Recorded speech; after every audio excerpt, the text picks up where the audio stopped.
A disrespectful waiter turned away an elderly veteran from his restaurant, thinking he was just another burden to avoid. The next morning, four black SUVs surrounded the building with a dozen uniformed soldiers stepping out. But what they discovered about the rejected veteran's true identity would change everything forever. I was cleaning tables when I saw something that made my stomach feel sick. Jake, the youngest waiter at our restaurant, was walking toward an old man sitting alone at table 12. The old man wore a green military jacket that looked like it had seen better days. His hand shook a little as he held the menu, and I could see deep lines on his face that told stories of a hard life. The morning rush was over, and our restaurant was only half full. Empty tables sat everywhere, with clean white tablecloths waiting for customers. The smell of fresh coffee and bacon filled the air, and soft music played from the speakers above. It should have been a peaceful moment, but something felt wrong. Jake stopped at the old man's table and crossed his arms. I couldn't hear what they were saying from where I stood, but I could see the old man's hopeful smile. He pointed to something on the menu, probably asking about the breakfast special we had posted on the board near the front door. That's when Jake shook his head and said something that made my blood run cold. I moved closer, pretending to wipe down the table next to them. That's when I heard Jake's cruel words clearly. "Sorry, sir, but we're completely booked today. You'll have to find somewhere else to eat." The lie hit me like a punch to the chest. I looked around at all the empty seats at the quiet dining room that could easily fit 20 more people. The old veteran's face changed in an instant. His hopeful smile melted away like ice in the sun. His shoulders dropped, and he slowly closed the menu with hands that trembled even more now. He didn't argue or get angry. He just nodded quietly and started to stand up from his chair. "But sir," he said softly, his voice barely above a whisper, "I just wanted some coffee and maybe some eggs. I have money to pay." He reached into his jacket pocket and pulled out a small, worn wallet. Even from where I stood, I could see it wasn't very thick. Jake's face showed no kindness at all. "Like I said, we're full. Try the diner down the street." He turned his back on the old man and walked away, not even bothering to help him to the door. I wanted to run over there and tell the veteran he could sit anywhere he wanted. I wanted to pour him the best cup of coffee we had and cook him the biggest breakfast on our menu. But Jake was the owner's nephew, and everyone knew he could do whatever he wanted without getting in trouble. I had bills to pay and couldn't afford to lose my job. The old man stood up slowly, like his bones hurt. He put his wallet back in his pocket and straightened his military jacket with pride, even though someone had just treated him terribly.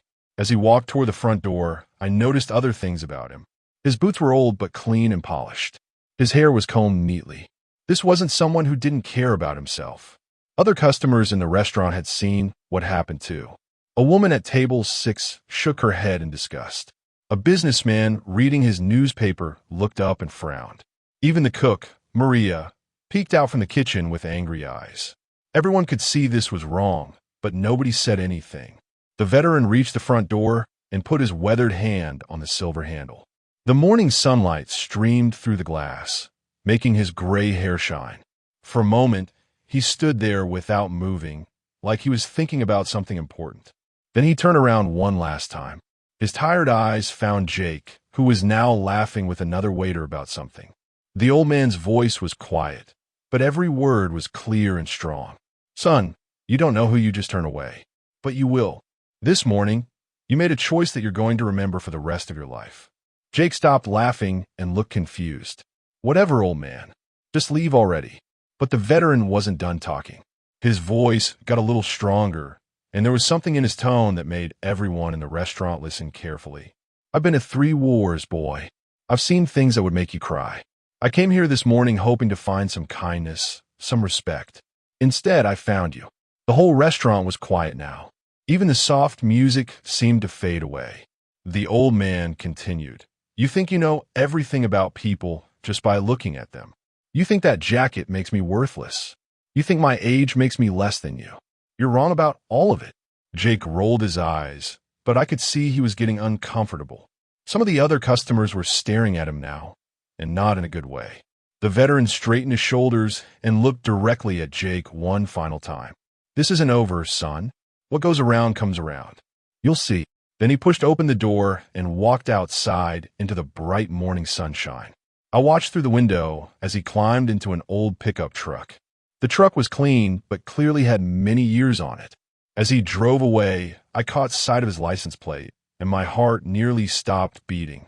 The license plate read VT, 1975, and suddenly everything about this morning felt different.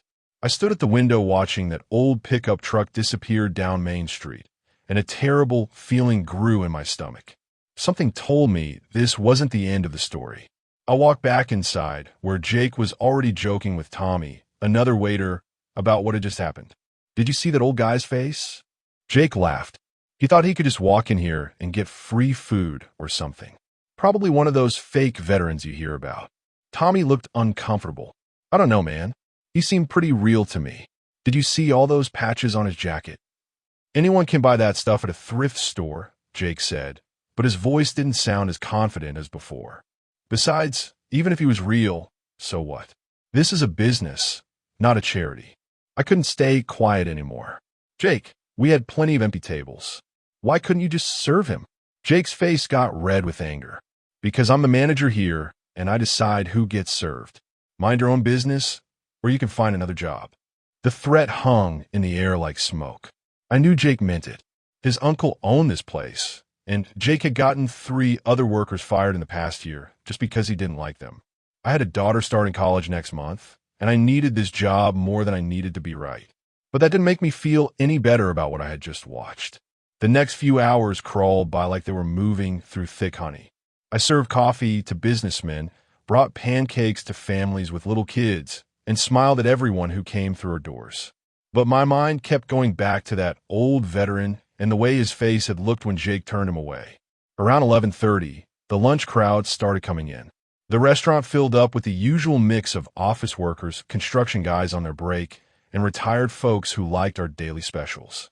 I was carrying a tray of sandwiches to table 15 when I heard something that made me freeze in place. It was the sound of car engines. Not just one or two, but several, all arriving at the same time. The deep rumble was different from regular cars. These sounded bigger, more powerful like trucks or SUVs. Maria, our cook, was the first one to look outside. "Hey," she called out from behind the counter, "you all better come see this." I set down my tray and walked to the front window along with several customers. What I saw made my heart start beating so fast I thought it might jump right out of my chest. 4 black SUVs were pulling into our parking lot at the same time. They moved together like they had practiced this before, parking in a perfect line facing our front door. The windows were so dark I couldn't see inside, but I could tell these weren't ordinary vehicles. "What do you think that's about?" asked Mrs. Peterson, one of our regular customers who came in every Tuesday for our meatloaf special. I didn't answer because I was too busy watching. The engines all shut off at exactly the same moment, like someone had given a signal. For a few seconds, everything was completely quiet except for the normal sounds of a restaurant. Then the doors started opening. Men in military uniforms began stepping out of each SUV. Not the kind of uniforms you see at the Army store, but real ones with sharp creases and shiny buttons. These men stood straight and tall, and they moved with the kind of purpose that made you want to get out of their way. I counted them as they gathered in our parking lot. 12 men total, all of them looking serious as they formed a group near the front door. Some were older, with gray in their hair and lines around their eyes. Others were younger, but carried themselves with the same confident way. Then the driver's door of the first SUV opened, and my legs almost gave out completely. It was him. The same old veteran that Jake had turned away just 3 hours ago. But he looked completely different now. Instead of his worn green jacket, he wore a crisp military uniform covered with more ribbons and medals than I had ever seen in my life. His shoulders were straight, and his head was held high with pride and authority. This wasn't the tired old man who had asked for coffee and eggs. This was someone important, someone powerful. He walked to the front of the group and said something I couldn't hear through the window. All 12 men nodded and began walking toward our front door in perfect formation. Jake, who had been wiping down tables near the kitchen, finally noticed what was happening. His face went from confused to worried to absolutely terrified in about 3 seconds. The dish rag fell from his hands and landed on the floor with a wet slap. "Oh no," he whispered. "Oh no, oh no, oh no." The front door opened, and the old veteran walked in first.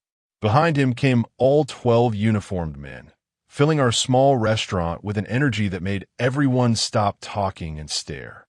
The veteran's eyes found Jake immediately, like he had known exactly where to look. When he spoke, his voice was strong and clear, nothing like the quiet tone from earlier that morning. "Good afternoon," he said to the entire restaurant. "My name is Colonel Samuel Martinez, and I believe one of your employees has something to explain." Colonel Martinez stood in the middle of our restaurant like he owned the place, and suddenly Jake looked like he wanted to disappear into the floor. The 12 uniformed men spread out around the dining room, not threatening anyone, but making it clear they weren't just visiting for lunch. I watched Jake's face turn 3 different shades of white as he realized the old man he had insulted was now standing in front of him wearing enough medals to fill a jewelry store. The colonel's uniform was perfect, with creases so sharp they could cut paper and buttons that shine like mirrors. Colonel Martinez said, pointing directly at Jake, "You're the young man who told me this morning that you were too busy to serve a customer." Jake's mouth opened and closed like a fish out of water. We were really busy, sir. I didn't mean any disrespect." The colonel walked slowly toward Jake, his boots clicking on our tile floor with each step. Every person in the restaurant watched in complete silence. Even the coffee machine seemed to stop making noise. "Busy." Colonel Martinez looked around at all the empty tables that had been empty this morning, too. "Son, I've been in charge of men for 40 years. I know what busy looks like, and I know what lying looks like, too." One of the younger soldiers stepped forward and whispered something in the colonel's ear. Whatever he said made the colonel nod and look even more serious than before. "Jake, isn't it?" the colonel asked. "Jake Morrison, nephew of the owner." Jake's eyes got huge. "Why do you know my name?" "I know a lot of things," Colonel Martinez said calmly. "I know you've been working here for 8 months. I know you've been rude to other customers before today. I know you think your uncle's money makes you untouchable." The whole restaurant was so quiet you could hear a pin drop. Mrs. Peterson was holding her coffee cup halfway to her mouth, frozen in place. The businessman with his newspaper hadn't turned a page in 5 minutes. Even the little kids at Table 9 had stopped coloring in their books. "Sir, I'm really sorry about this morning," Jake said, his voice shaking. If you had known I was what?" Colonel Martinez interrupted. "Important? Rich? Powerful? So you only treat people well when you think they can help you." Jake didn't have an answer for that. He just stood there looking like he wanted to crawl under the nearest table and hide. The colonel turned to face everyone in the restaurant. "Ladies and gentlemen, I apologize for interrupting your meals, but I want you all to understand something important. This morning, your employee here decided I wasn't worth his time. He looked at my old clothes and my gray hair and decided I didn't deserve basic human kindness." A woman at table 4 gasped. "That's terrible." "It is terrible," Colonel Martinez agreed. "But it's also fixable. Everything in life can be fixed if people are willing to learn from their mistakes." He walked back toward Jake, who was now sweating so much his shirt was getting damp. "Son, do you know what these ribbons on my chest mean?" Jake shook his head quickly. "This one," the colonel pointed to a blue ribbon with white stars, "is the Medal of Honor, the highest award this country can give to a soldier. I got it for saving 12 men during a battle in Vietnam when I was not much older than you." The restaurant got even quieter, if that was possible. I could hear my own heart beating in my ears. "This one," he pointed to another ribbon, "is for my service in Desert Storm. And this one is from Afghanistan, where I lost many good friends fighting for your freedom to treat old veterans like garbage." Jake's face was now completely white. "Sir, I had no idea." "Of course you didn't," Colonel Martinez said. "Because you didn't bother to ask. You didn't care enough to find out. You saw what you wanted to see and made your decision." One of the soldiers near the window cleared his throat. "Colonel, should we proceed with the next phase?" My stomach dropped. "Next phase? What did that mean?" Colonel Martinez nodded. "Yes, Sergeant Williams. Please make the call." Sergeant Williams pulled out a phone and stepped outside. Through the window, I could see him talking to someone, but I couldn't hear what he was saying. What's happening? Jake asked, his voice barely above a whisper. You're about to learn that actions have consequences, the colonel said, and that sometimes those consequences are bigger than you ever imagined. The front door opened again, and Sergeant Williams came back inside. He walked straight to Colonel Martinez and whispered something that made the colonel smile for the first time since he'd arrived. Excellent, Colonel Martinez said. Then he looked at Jake one more time. Young man, your uncle should be arriving here in about 10 minutes. It seems he's very interested in meeting me. Jake's face somehow got even whiter. My uncle? How did you? I told you, son. I know things. And your uncle, Robert, is about to learn some very interesting information about his restaurant and his nephew. The next 10 minutes felt like the longest 10 minutes of my entire life. Jake paced back and forth behind the counter like a caged animal, while Colonel Martinez and his men waited patiently at various tables around the restaurant.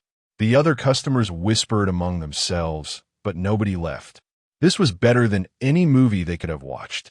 I tried to keep working, refilling coffee cups and clearing plates, but my hand was shaking so badly I almost dropped a whole tray of dishes. Every time the door opened, everyone looked to see if it was Jake's uncle arriving. Finally, a silver BMW pulled up fast in the parking lot, and a short, heavy man in an expensive suit jumped out. Robert Morrison, the owner, looked like he was having the worst day of his life as he hurried toward the front door. Uncle Rob, Jake called out the second his uncle walked in. Thank God you're here. There's been a huge misunderstanding. Robert Morrison stopped dead in his tracks when he saw 12 uniformed soldiers sitting in his restaurant.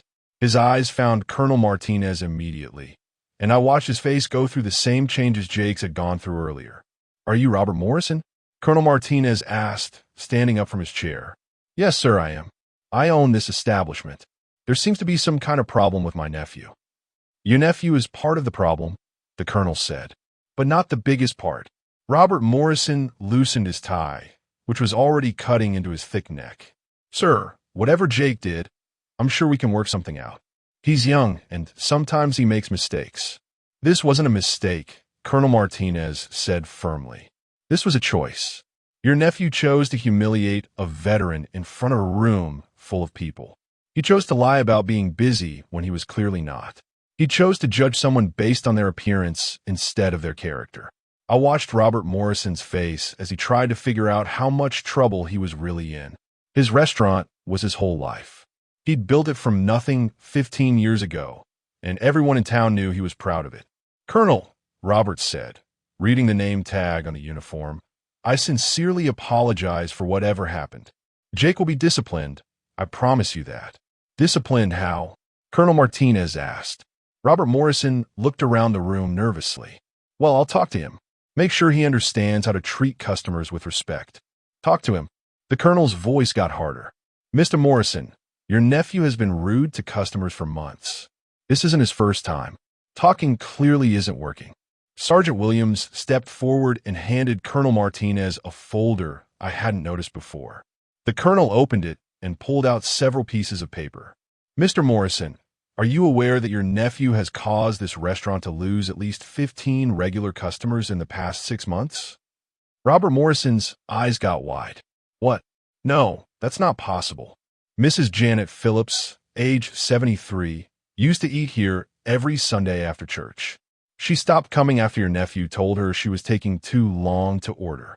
Colonel Martinez read from the papers. Mr. David Chun, local business owner, brought clients here for lunch meetings. He stopped coming after your nephew ignored his table for 20 minutes while he talked to friends. The list went on and on. I had no idea anyone was keeping track of these things, but somehow Colonel Martinez had information about every rude thing Jake had done for months. Robert Morrison's face got redder with each name. Jake, is this true? Jake couldn't even look at his uncle. He just stared at the floor and nodded slightly. There's more, Colonel Martinez said. Your nephew has also been stealing from the cash register. Small amounts, but theft is theft. That's not true, Jake shouted, but his voice cracked when he said it. Sergeant Williams pulled out his phone and showed the screen to Robert Morrison. We have security footage from the camera across the street. Your nephew has been recorded taking money from the register 12 different times in the past month. Robert Morrison looked like he might faint. His successful restaurant, his family reputation, everything was falling apart in front of a room full of witnesses. "What do you want from me?" Robert Morrison asked quietly. Colonel Martinez closed the folder and looked directly at the restaurant owner. "I want you to make a choice, Mr. Morrison. The same kind of choice your nephew made this morning." "What kind of choice?" "You can choose to keep protecting someone who is destroying your business and disrespecting the customers who pay your bills. Or you can choose to do what's right." The whole restaurant waited for Robert Morrison's answer. Jake looked like he was about to cry. The other customers were barely breathing. "If I fire Jake," Robert Morrison said slowly, "will this all go away?" Colonel Martinez smiled, but it wasn't a happy smile. "Mr. Morrison, firing your nephew is just the beginning. We need to talk about something much more important." "What could be more important than this?" The colonel gestured to his men, and they all stood up at the same time. "We need to talk about the future of this restaurant. You see, I'm not just a retired military officer. I'm also a businessman, and I've been looking for a good investment opportunity." Robert Morrison's mouth fell open. "Investment opportunity? I'm prepared to make you an offer for this restaurant, Mr. Morrison. An offer that could change your life forever."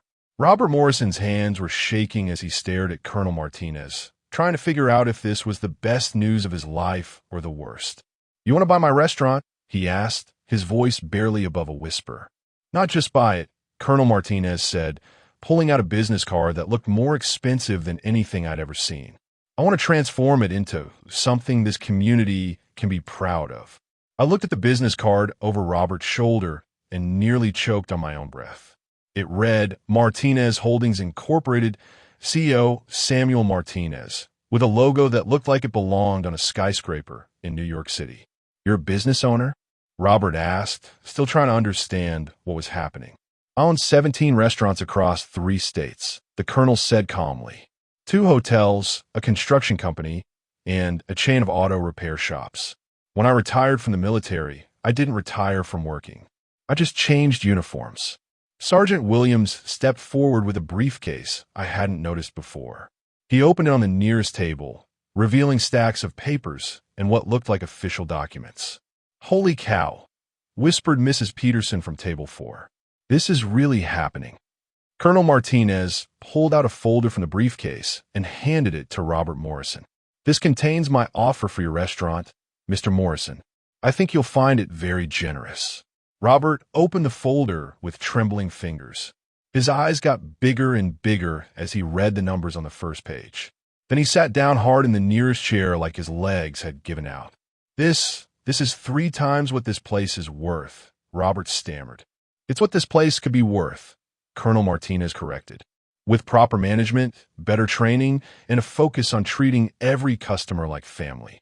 Jake, who had been standing frozen by the cash register this whole time, finally found his voice. "Uncle Rob, you can't sell the restaurant. This is our family business." Robert Morrison looked at his nephew with eyes full of disappointment and anger. "Jake, you've been stealing from me and driving away customers for months. You've embarrassed our family name and nearly destroyed everything I've worked for. But I can change," Jake pleaded. "I promise I'll be better." Colonel Martinez turned to face Jake directly. "Son, promising to change after you get caught isn't the same as actually changing. Real change happens before anyone is watching, not after everyone is watching." One of the younger soldiers, a man with sergeant stripes on his sleeve, raised his hand slightly. "Colonel, should I explain the employment terms?" "Yes, Sergeant Davis." "Please do." Sergeant Davis stepped forward with another folder. "Mr. Morrison, part of this offer includes keeping most of your current staff with raises and better benefits. However, there would be some immediate changes in personnel." Everyone in the restaurant leaned forward to hear better. I felt my heart start beating faster, wondering if I was about to lose my job too. "Jake Morrison would be terminated immediately," Sergeant Davis continued. "His behavior has created a hostile work environment and damaged the restaurant's reputation beyond repair." Jake's face went from white to red to purple. "This isn't fair. You can't just come in here and ruin my life." "You ruined your own life," Colonel Martinez said quietly. "Every choice you made, every customer you disrespected, Every dollar you stole, those were your decisions. Now you get to live with the results. Robert Morrison was still staring at the papers in his hands like he couldn't believe what he was reading. Colonel, this offer is incredibly generous, but I have to ask, why? Why do you want this particular restaurant? The colonel was quiet for a long moment, looking around at the dining room, where everything had started just a few hours ago. Mr. Morrison, I've been coming to this town for 6 months, visiting my grandson who lives here. Every time I came, I heard people talking about this place. Some said the food was great, but the service was hit or miss. Others said they stopped coming because of bad experiences. He walked over to where I was standing and put his hand on my shoulder. But I also heard people talk about certain employees who made them feel welcome, who remembered their names and their favorite orders, who treated every customer with respect, regardless of how they looked or how much money they had. My cheeks got hot with embarrassment, but also with pride. I had always tried to treat everyone fairly, even when Jake made it difficult. This restaurant has good bones, Colonel Martinez continued. Good location, good food, and most importantly, good people working here. It just needs better leadership. Robert Morrison closed the folder and looked up at the colonel. What happens if I say yes? If you say yes, we sign the papers today. You get your money, Jake finds a new job, and this place gets a fresh start with new management. And if I say no, Colonel Martinez smiled, but it wasn't a mean smile. If you say no, I respect your decision and walk away. But Jake still has to go. The theft alone is enough for criminal charges, and I have witnesses to his treatment of customers. Robert Morrison looked at his nephew, who was now crying quietly by the coffee machine. Jake, I love you because you're family. But family doesn't mean you get to treat people badly and face no consequences. Please, Uncle Rob, Jake begged. Give me one more chance. I've given you dozens of chances, Robert said sadly.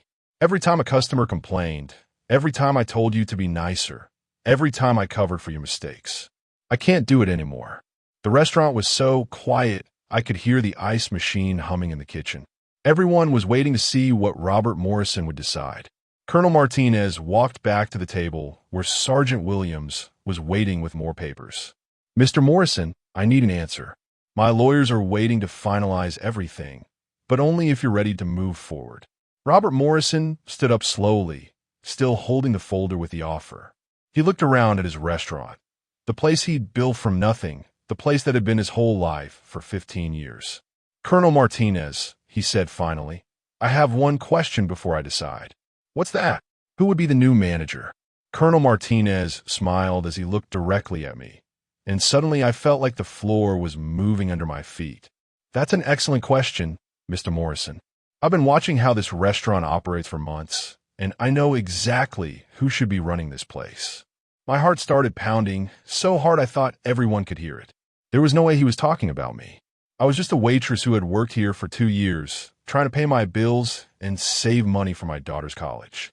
The new manager, Colonel Martinez announced, will be someone who has shown consistent respect for every customer who walks through that door. Someone who works hard, shows up on time, and treats this job like it matters. Robert Morrison looked confused. Do you have someone in mind from outside? No, the colonel said, still looking at me. I have someone in mind from right here. Suddenly, every eye in the restaurant was staring at me. Mrs. Peterson smiled and nodded. The businessman folded his newspaper and gave me a thumbs up. Eva Maria poked her head out from the kitchen with a huge grin on her face. Me? I squeaked, my voice coming out like a mouse. You want me to be the manager? I've been watching you for 6 months, Colonel Martinez said. Every Tuesday morning, I sat in my car across the street and watched how you treated customers. I saw you give free coffee to the homeless man who comes by on cold mornings. I watched you help Mrs. Peterson when she dropped her purse and spilled everything on the floor.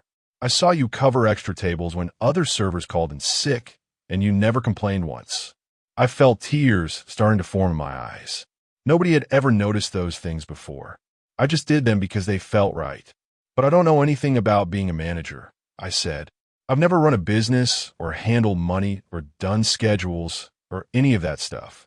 Sergeant Williams stepped forward with another folder. That's why we're offering complete management training. 6 weeks of classes, a mentor to help you learn, and a team of experienced people to support you. 6 weeks of paid training, Colonel Martinez added. At twice your current salary. My legs almost gave out completely. Twice my salary would mean I could help my daughter with college without taking out huge loans. It would mean I could fix my car and maybe even move to a better apartment. I don't understand, I said, wiping my eyes with my apron. Why me? Why would you trust someone like me with something this important? Colonel Martinez walked over and stood right in front of me. Because character matters more than experience. Because kindness matters more than knowledge. And because you've already been managing this place, you just didn't have the title or the pay. Robert Morrison was watching this whole conversation with his mouth hanging open. Colonel, are you saying you want to buy my restaurant and put my waitress in charge? Your former waitress, the colonel corrected. And yes, that's exactly what I'm saying. Jake, who had been quiet for the past few minutes, suddenly exploded with anger. This is insane. You can't give my family's restaurant to some nobody waitress. She doesn't know anything.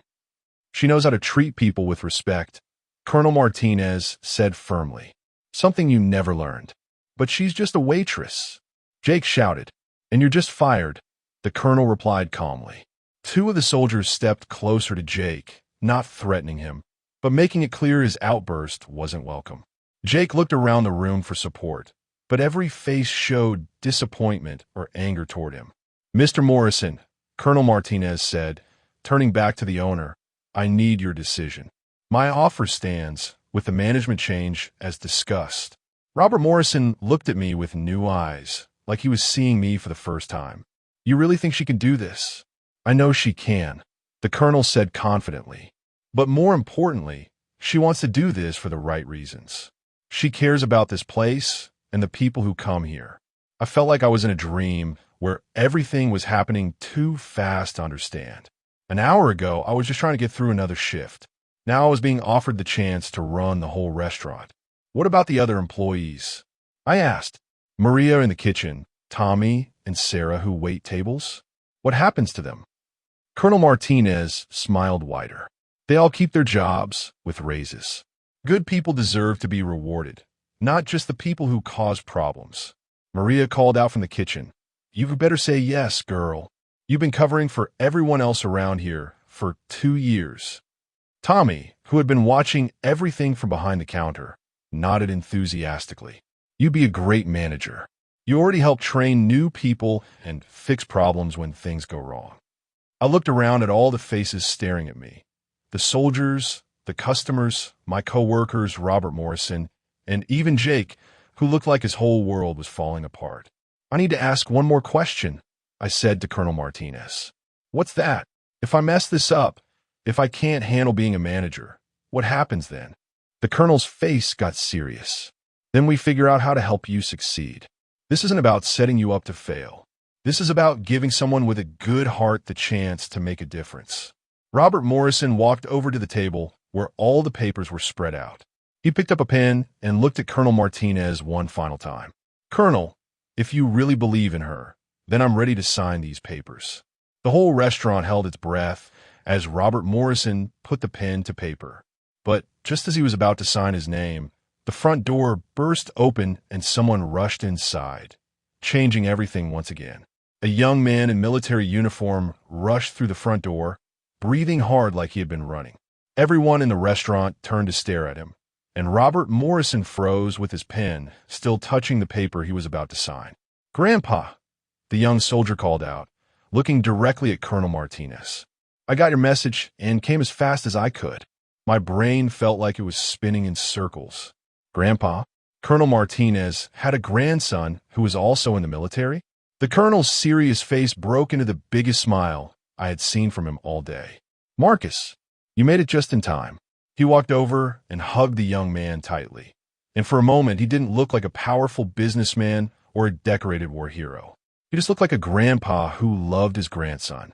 Marcus stepped back and looked around the restaurant, taking in all the soldiers, the frightened-looking Jake, and Robert Morrison still holding the pen over the papers. Grandpa, what exactly is happening here? We're about to make some very important changes, Colonel Martinez said. Changes that will affect a lot of people in this town.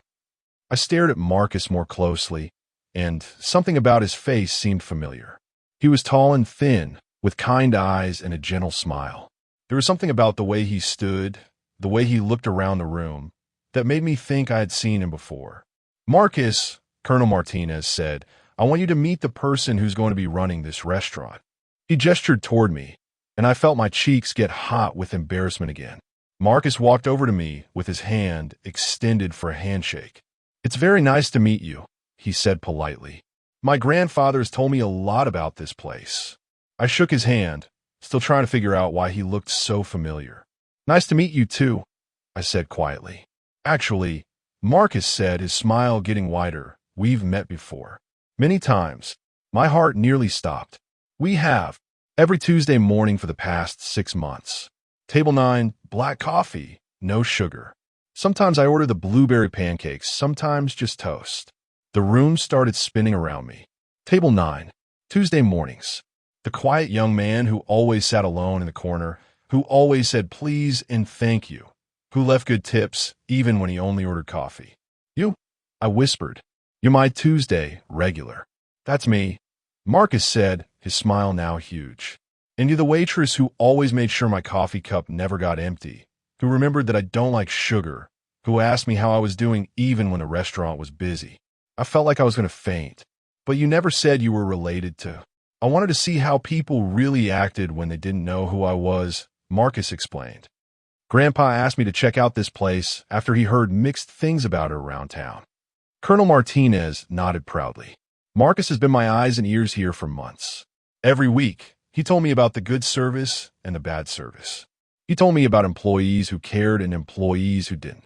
Jake, who had been quiet during this whole reunion, suddenly spoke up. "Wait a minute. You mean he was spying on us?" "Not spying," Marcus said calmly. "Just being a customer.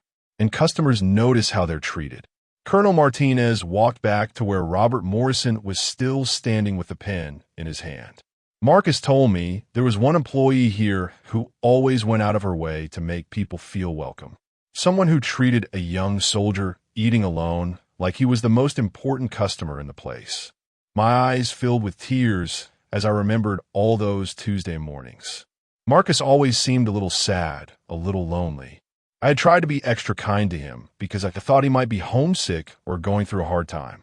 "I gave you free coffee refills," I said to Marcus. "And sometimes I brought you extra butter for your toast without you asking. And you always asked if I was okay," Marcus added. "Not because you had to, but because you cared." Robert Morrison cleared his throat loudly. "This is all very touching, but I still have papers to sign here." Colonel Martinez turned back to the business at hand. "You're right, Mr. Morrison. Marcus, I want you to witness this signing.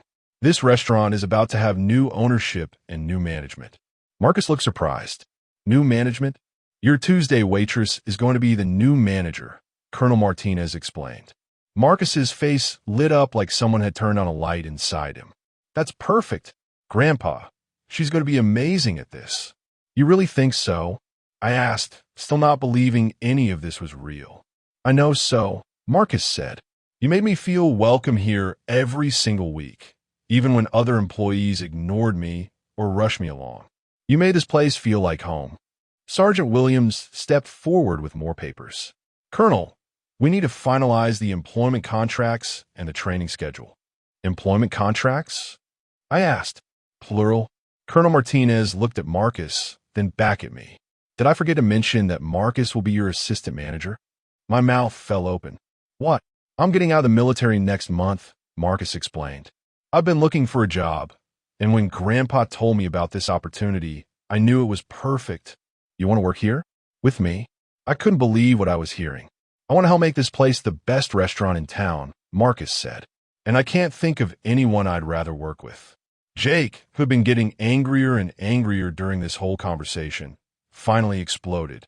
"This is ridiculous. You're giving our family restaurant to strangers." "They're not strangers," Robert Morrison said quietly. "They're customers. Customers who cared enough about this place to invest in it." Colonel Martinez picked up the pen that Robert had set down and handed it back to him. "Mr. Morrison, are you ready to sign?" Robert took the pen and looked around the restaurant one more time. His eyes stopped on Jake, who was crying now, then moved to me and Marcus, then to the other employees who were watching everything with hope in their eyes. "Colonel Martinez," Robert said slowly, "I have one last request." "What's that?" "I want to stay and watch this place succeed. Not as the owner, but as a customer. I want to see what it becomes under new management." Colonel Martinez smiled and nodded. "You'll always be welcome here, Mr. Morrison." Robert Morrison put the pen to paper and signed his name with a flourish. The moment he finished, the whole restaurant erupted in applause. Mrs. Peterson was crying happy tears. Tommy and Sarah were hugging each other. Even some of the soldiers were clapping. But the biggest surprise was still coming, and it would change everything I thought I knew about my new life. As the applause died down and everyone started talking excitedly about the changes coming to the restaurant, Colonel Martinez walked over to me with a serious expression on his face. "There's one more thing we need to discuss," he said quietly. My heart sank. After everything that had happened, was it going to be bad news now? "What is it?" I asked nervously. Colonel Martinez looked at Marcus, who nodded like they had already talked about this. "The reason I chose this restaurant, the reason I've been watching this place so carefully, isn't just about business." It's not. 6 months ago, Marcus came home from his last military assignment. He was struggling with some difficult memories, some hard times he had experienced overseas. He was sad, lonely, and having trouble adjusting to normal life. I looked at Marcus, who was staring at the floor with tears in his eyes. "The military doctors call it PTSD," Colonel Martinez continued. "Post-traumatic stress disorder. It affects many soldiers when they come back from war zones." Marcus looked up at me with watery eyes. Those Tuesday mornings when I came here, I was having the worst days of my life. Some days I didn't want to get out of bed. Some days I didn't want to talk to anyone or go anywhere. My heart broke for him. All those mornings when I thought he just seemed a little sad, he was actually fighting a much bigger battle. "But you always came here anyway," I said softly. "Because you made it feel safe," Marcus said, his voice shaking. "You never asked too many questions. You never made me feel weird for sitting alone. You just brought me coffee and treated me like a normal person." Colonel Martinez put his hand on his grandson's shoulder. Marcus told me that this restaurant was the only place where he felt comfortable being around people. He said there was one waitress who made him feel human again. Tears were streaming down my face now. "I just try to be nice. I didn't know you were going through such a hard time." "That's exactly why it mattered so much," Marcus said. "You were kind to me when I felt broken. You smiled at me when I couldn't smile back. You made me feel like I was worth caring about." Sergeant Williams, who had been quietly organizing papers at a nearby table, looked up and spoke. "Ma'am, what you did for Marcus probably saved his life. There were some very dark days when this restaurant was the only reason he left his apartment." I felt dizzy hearing this. All those Tuesday mornings, I was just doing my job and trying to be friendly. I had no idea I was helping someone through such a difficult time. Marcus started getting better. Colonel Martinez continued. Week by week, month by month. He started talking more, smiling more, getting interested in life again. And he kept telling me about this special place and the special person who worked there.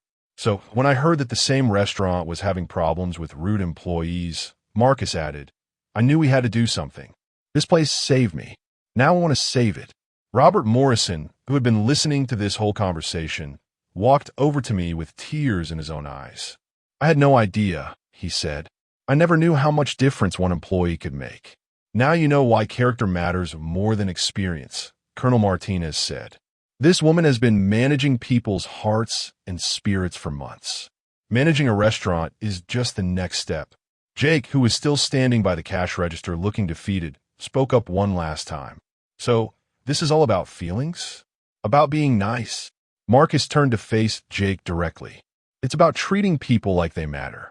It's about understanding that everyone who walks through that door is fighting some kind of battle. And your job is to make their day a little bit better, not worse." "When you turned away my grandfather this morning," Marcus continued, his voice getting stronger, "you weren't just being rude to one old man.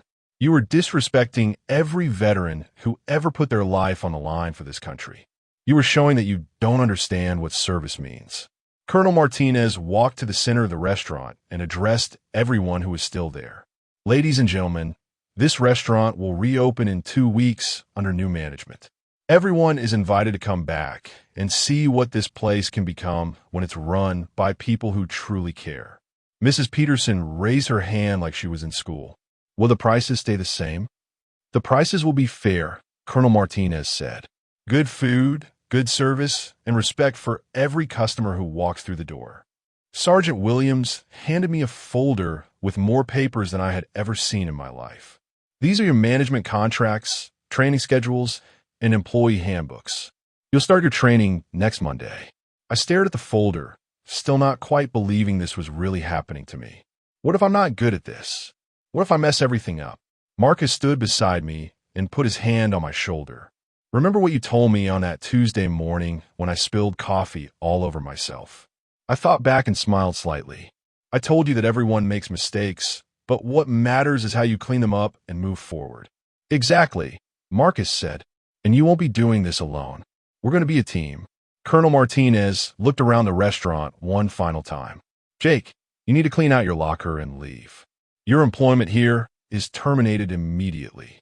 Jake looked at his uncle one last time, hoping for support that didn't come. Robert Morrison just shook his head sadly. Jake, I love you, but I can't protect you from the consequences of your choices anymore. As Jake walked toward the back to get his things, Colonel Martinez turned to me with a smile. Are you ready to start the most important job of your life? I looked around at the restaurant that had been my workplace for 2 years and would now be my responsibility. I thought about my daughter starting college, about Marcus finding hope in dark times, about Mrs. Peterson and all the other customers who deserve to be treated with kindness. Yes, I said, my voice strong and clear for the first time all day. I'm ready. And as I said those words, I realized that sometimes the most ordinary moments, serving coffee, clearing tables, treating people with basic respect, can lead to the most extraordinary changes in our lives. Sometimes being kind to one person can change everything, not just for them, but for yourself too.